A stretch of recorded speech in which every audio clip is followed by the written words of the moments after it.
Hai sahabat semuanya, selamat berjumpa kembali dalam video pembelajaran di channel Dorisman Sidik.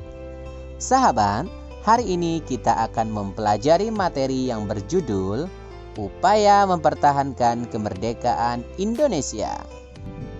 Sebelum pembelajaran dimulai, pastikan sahabat sudah mengklik tombol subscribe dan mengaktifkan notifikasinya sehingga sahabat dapat menjadi lebih tahu dengan pembelajaran-pembelajaran berikutnya. Setelah proklamasi kemerdekaan Indonesia 17 Agustus 1945, seharusnya bangsa Indonesia telah merdeka dan terbebas dari segala bentuk penindasan serta penjajahan. Namun kenyataannya tidak demikian.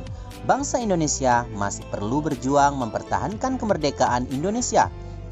Mengapa ya? Setelah proklamasi kemerdekaan Indonesia 17 Agustus 1945, bangsa Indonesia ternyata masih terus berjuang mempertahankan kemerdekaan Indonesia dari gangguan bangsa asing yang datang, seperti dari pemerintahan Belanda. Pasukan Belanda kembali datang ke tanah air.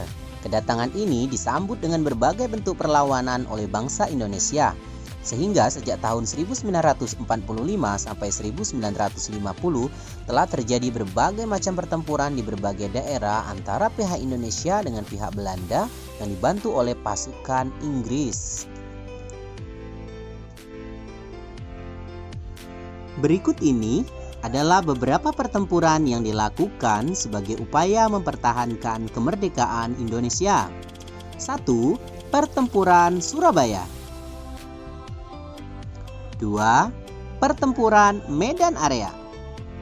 3. Pertempuran Ambarawa. Dan yang keempat, peristiwa Bandung Lautan Api. Berikut ini penjelasannya. 1. Pertempuran Surabaya. Pertempuran Surabaya berlangsung pada tanggal 27 Oktober sampai 20 November 1945. Puncaknya pada tanggal 10 November 1945. Adapun penyebab pertempuran ini mencapai puncaknya karena Inggris mengeluarkan ultimatum pada tanggal 9 November 1945 yang meminta rakyat Surabaya menyerahkan senjatanya ke tempat-tempat yang telah ditentukan oleh Inggris dan menyerahkan diri dengan mengangkat senjata. Namun ultimatum tersebut ditolak oleh pihak Indonesia. Akhirnya pada tanggal 10 November 1945 terjadi pertempuran yang sangat dahsyat. Pasukan Inggris menggempur Surabaya dari darat, laut, dan udara. Peristiwa 10 November ini diperingati sebagai Hari Pahlawan. Yang kedua, pertempuran Medan Area. Sahabat, pertempuran Medan Area terjadi pada bulan April tahun 1946. Penyebab pertempuran ini karena tentara sekutu dan Belanda ingin mengambil alih kekuasaan atas kota Medan. Akhirnya, penduduk tidak terima dengan hal itu sehingga terjadilah perlawanan. Yang ketiga adalah pertempuran Ambarawa. Pertempuran Ambarawa terjadi tanggal 20 Oktober sampai 15 Desember 1945. Penyebab terjadinya pertempuran ini karena perlawanan pasukan Tentara Keamanan Rakyat terhadap upaya pasukan sekutu untuk menduduki Ambarawa dan sekitarnya dan mengembalikan kekuasaan Belanda di Indonesia melalui Nica. Untuk mengenang pertempuran Ambarawa, dibangunlah sebuah monumen bernama Monumen Palagan Ambarawa. Dan yang keempat adalah peristiwa Bandung Lautan Api. Peristiwa Bandung Lautan Api terjadi pada tanggal 23 Maret tahun 1946. Penyebabnya karena dikeluarkannya ultimatum oleh sekutu yang mengandung perintah untuk mengosongkan bagian utara kota Bandung dari rakyat Indonesia. Ultimatum tersebut mendorong tentara Republik Indonesia untuk melakukan operasi Bumi Hangus Bandung bagian selatan untuk mencegah tentara sekutu dan Nica menggunakan semua fasilitas sebagai markas mereka.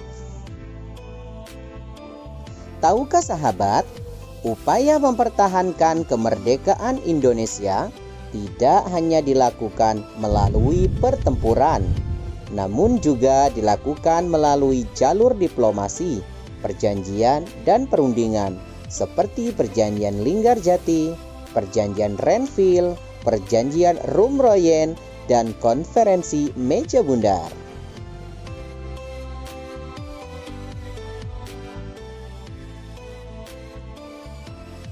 Perjanjian Linggarjati.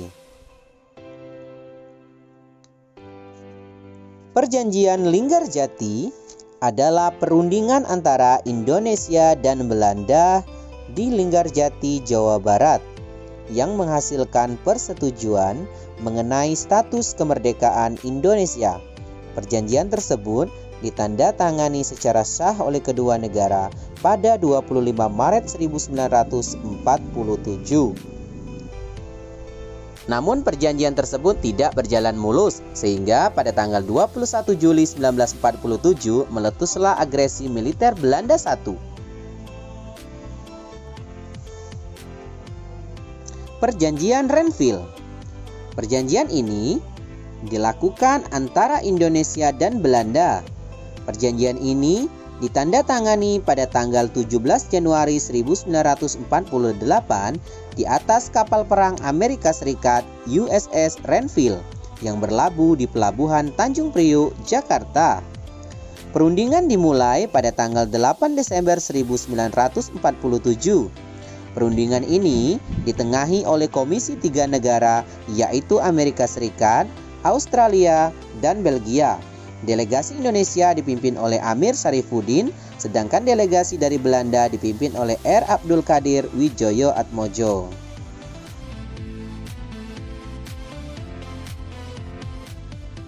Perjanjian Rumroyen.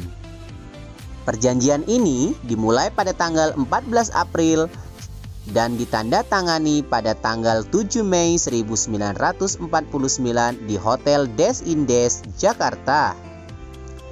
Nama perjanjian ini diambil dari kedua pemimpin delegasi, yaitu Muhammad Rum dan Herman van Royen.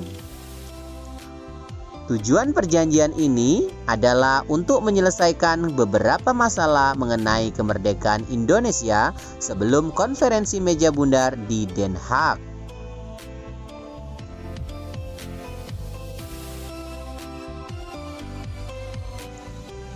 Terakhir, Konferensi Meja Bundar 23 Agustus sampai dengan 2 November 1949.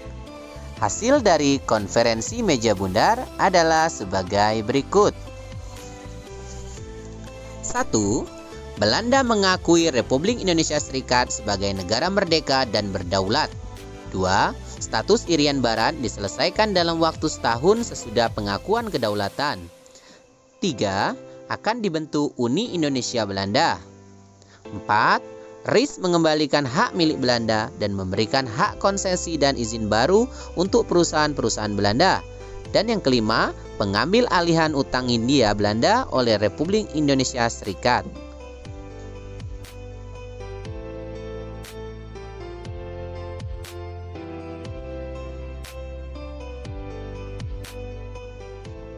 Nah sahabat, sampai di sini dulu video pembelajaran kita kali ini. Semoga video ini bermanfaat bagi sahabat semuanya. Jangan lupa tetap jaga kesehatan dan selalu belajar di rumah.